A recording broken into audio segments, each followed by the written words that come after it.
Hey, y'all, there. I having my breakfast, leftover breakfast at that. Bacon, eggs, mm-hmm, all good. I'm gonna set this aside. Oops, check out the inserts in this book. Kind of messy, but new book. Listening to her, understanding him, the secret of living long relationship. Sherman, Dr. Sherman S. Watkins. Of, he's the founder, pastor of Higher Ground, always abundant assembly. Bishop Watkins does satellite churches throughout the United States, Philippines. Bishop Watkins is also loving and devoted father of six.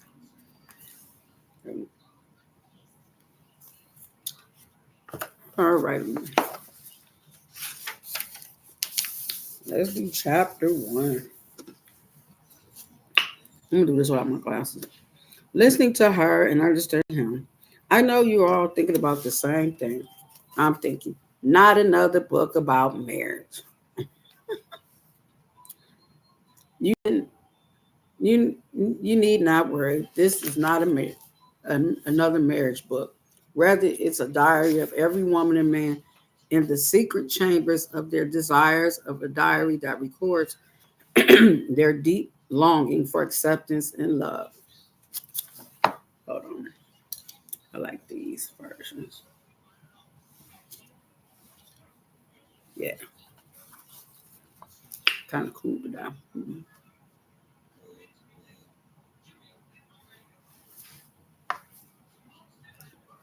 I have a simple definition for love. It is the greatest influence known to God and man. However, love must be given. I'll put them on top of my head. It's much easier. Move my little donut out the way. Oh, I've got stuff everywhere. Making a mess of my own sitting area. Can't be messing. All right. I have a simple definition for love. It is the greatest influence known to God and man. However, love must be given, communicated, and transmitted, or it ceases to be lovable. Nah, no makeup today, just my eyes. When the Lord made Adam and Eve, he was looking for someone he could talk to. He had made every other living thing, all the plants and animals in the universe, but there was no one he could have a relationship with. That is why he made man. Listen, hmm. Now, at least there was someone he could commune with. The Bible even says he breathed his his very life into Adam. He breathed. But that is not all. He also took the rib from Adam to make another, a woman, who would be Adam's special companion as well as someone else he could talk to. God enjoyed the relationship. Every evening, he walked into the garden to talk to them.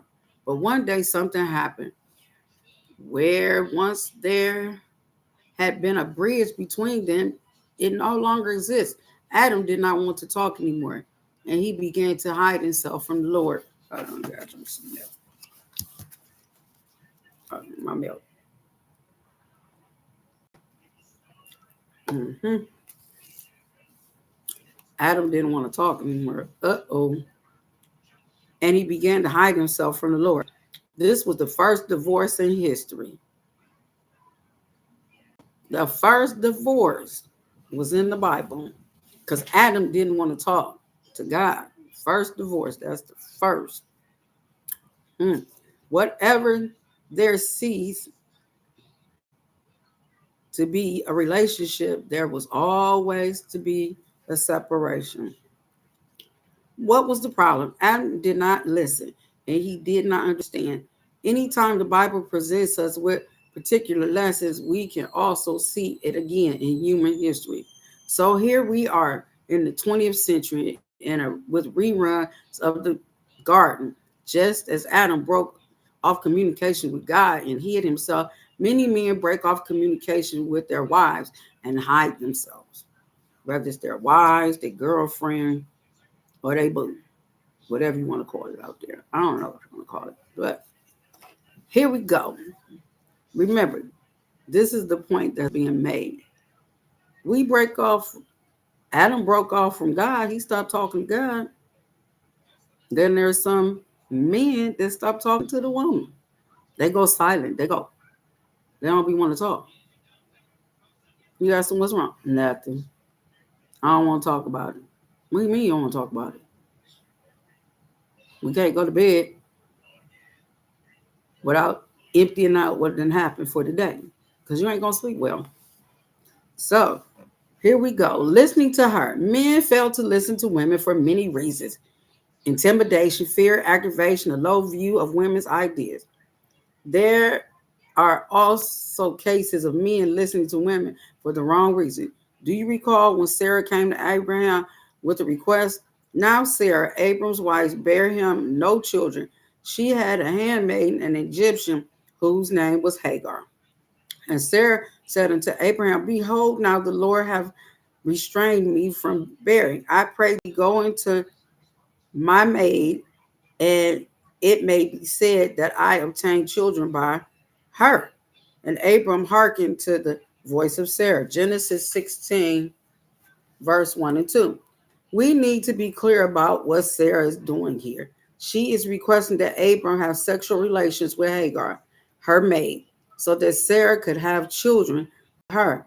Notice, too, that Abram listened to her. Perhaps some of you men are saying, see, I told you, they cannot listen to women because they're wrong. But let's look at the next three verses. And Sarah, Abram's wife, took Hagar, her to the Egyptian, after Abram had dwelt 10 years in the land of Canaan, and gave her to her husband Abraham to be his wife. And he went in unto Hagar, and she conceived. When she saw that she had conceived, her mistress was despised in her eyes. And Sarah said unto Abram, my wrong be upon thee. I have given my maid into thy bosom. And when she saw that she had conceived, I was despised in her eyes. The Lord's judge between me and thee.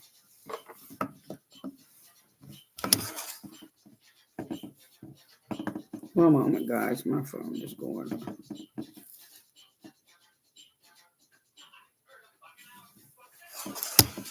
God bless you. Okay. Sarah confessed her wrong. And it came from Genesis 16, verse 3 and 5. Sarah confessed her wrong in that it was about all we can do in this life. If we live long enough, we will find that we are wrong more than we are right. But because she was wrong does not mean that she should not have been listened to. If we weigh this out in our fair, in our interpretation, and I'm speaking to the men now, I think we will find that there are times where we all do listen to women. If it is when we are not so much wanting to honor their request as a fulfilled something we had been wanting to do all along. They want. When Sarah asked Abram to lie with Hagar, he had no problem listening to her. He never hesitated for 1 minute. Before the words were completely out of her mouth, he was on the case.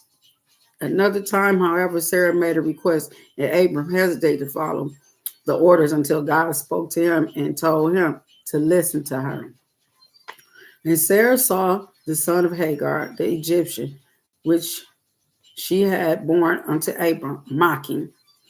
Wherefore she said unto Abram, cast out this bondwoman and her son, for the son of the bondwoman shall not be heir with my son, even with Isaac.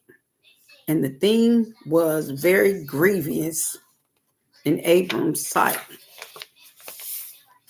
because of his son. And God said unto Abram, Let it be grievous in thy sight because of the lad and because of thy bondwoman and all that Sarah hath said unto thee. Hearken unto her voice, for Isaac shall thy seed be called. Genesis 21, verse 9 through 12.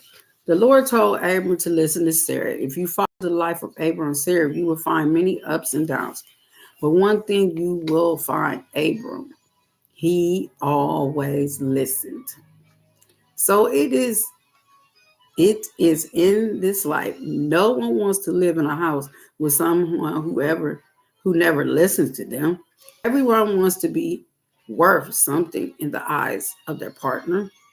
And until you accept your partner or as someone of worth, you're not going to be able to listen to them. Understanding and listening. Understanding and listening go together.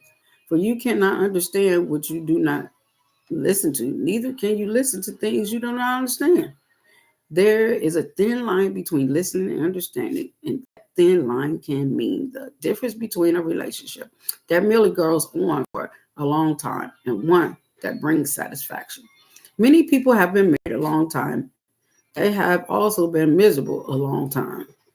Anniversary of years and a heart full of tears is not a good marriage. It is one thing to take the body to bed, but another thing is to leave the mind in the other room. Spending years only going through the motions of love making babies may be born, but the love is dying. This dead relationship could easily be changed, but two people would rather stick to their comfort zones than be fair. One will not listen, and the other will not understand. Let's see. One more section. If you could just change dictate to dedicate, dictation is what goes on at an office, not at home. You dictate to the secretary, not to your wife. Dictators are people who run countries, not homes. Dictatorship is not a relationship. Rather, it describes a kind of government approved by no one. Whenever dictatorship occurs in the home, it brings on Cold War. Whenever dictatorship occurs, it brings a cold feeling. In a cold war, there is not a lot of shooting at each other. It simply means there's not anyone goodwill between the two. The heat is gone, and so is the thrill. You are at war, yet it has not been declared. I recall a lovely couple who once came to me at different times and said, Bishop Watkins, I am so tired of my relationship. I don't know what he wants. He is withdrawn and I can't get him to talk to me. And if he would just talk to me, maybe things would be better. Have you ever said that? Babe, just talk to me. It's the good, the bad, and the ugly. We're in this together. So I can't get her to talk because whenever we try to talk, she doesn't understand what I'm saying to her. We always end up in a big argument. So here we have two lovely people on the verge of breaking up a lovely family. But both wants answers, both see the problem, both neither would do what it takes to solve it. I tried to talk to them together. While the woman talked, he would look off. You could actually see him turning her off in his mind while yet smiling along all along. Finally, he would talk, and you should see her interrupting him until he would say, okay, you're right again. So let's just forget it. Have you had that happen? I would give them good advice. They would both agree to heed my counsel, only to leave my office with the same attitude. I wish I could say that the problem was solved and they lived happily ever after. Not, but that would not be true. The whole problem, however, was that he would not listen to her and she could not understand him. Wow. Some men need to just take the time and shh, be quiet and listen. You will learn a lot about your wife, your girlfriend, your friend, or whatever. Take time to shh, be quiet and listen.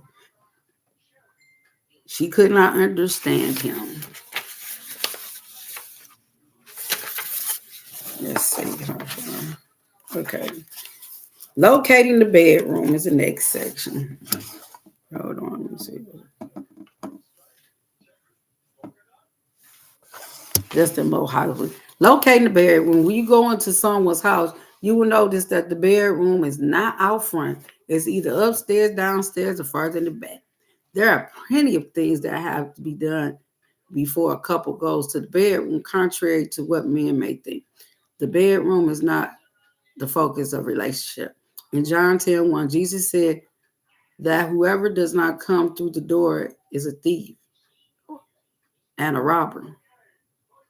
This is my analogy for relationship. Whoever tries to usher their companion into the bedroom without appreciating the interest, which is the living room, is a thief. The time spent in the living room of life must come first. And the kitchen is a place of fellowship, not of slavery. But whoever wants time without spending time is a thief and a robber.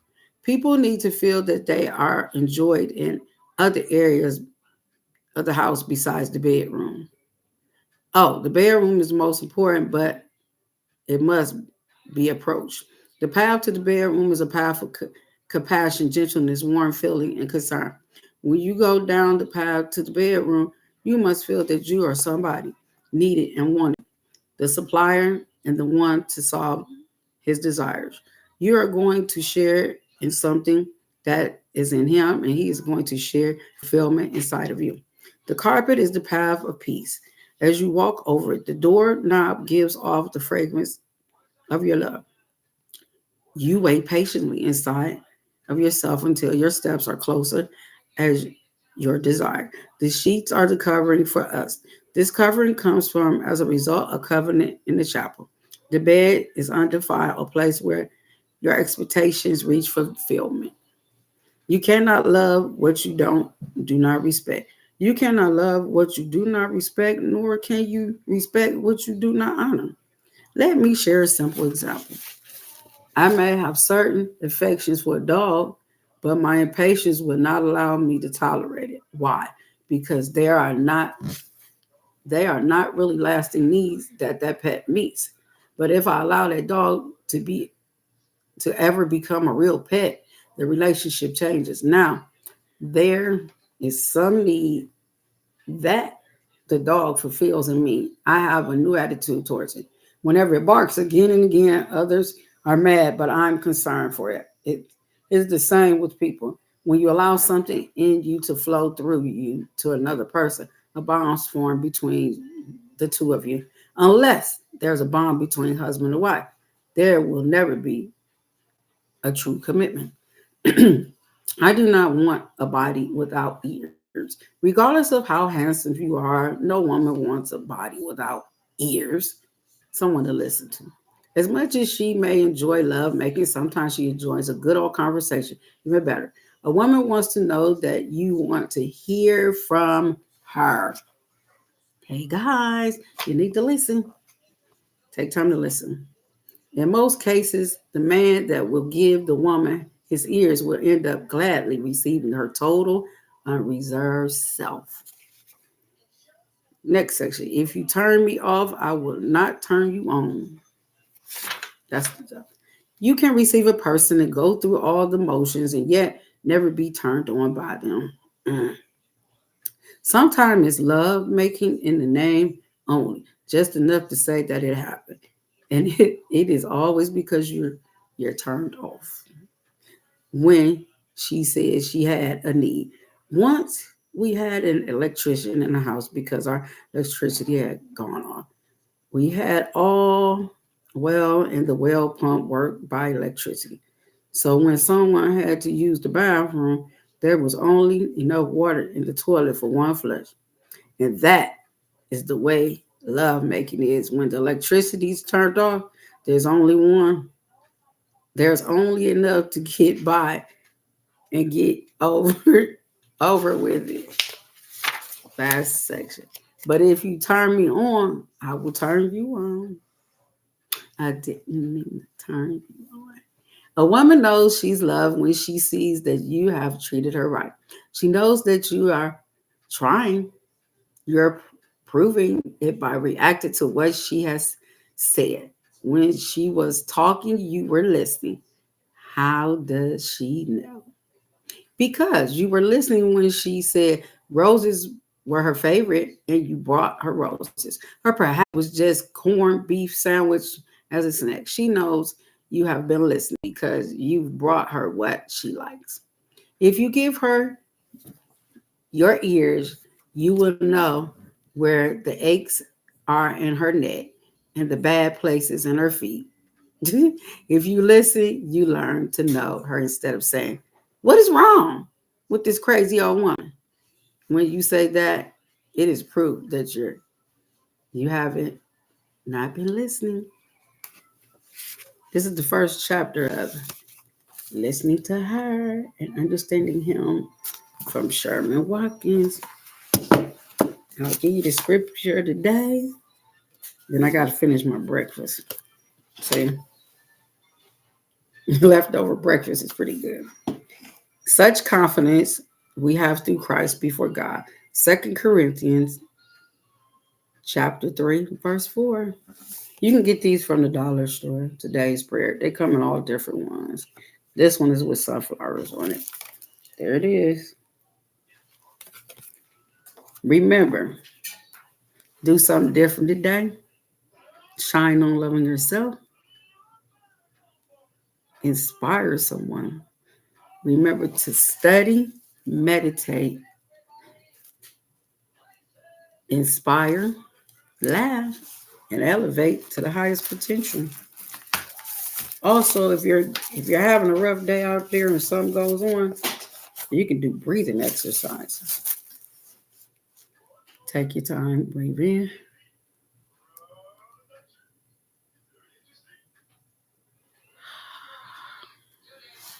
Peace.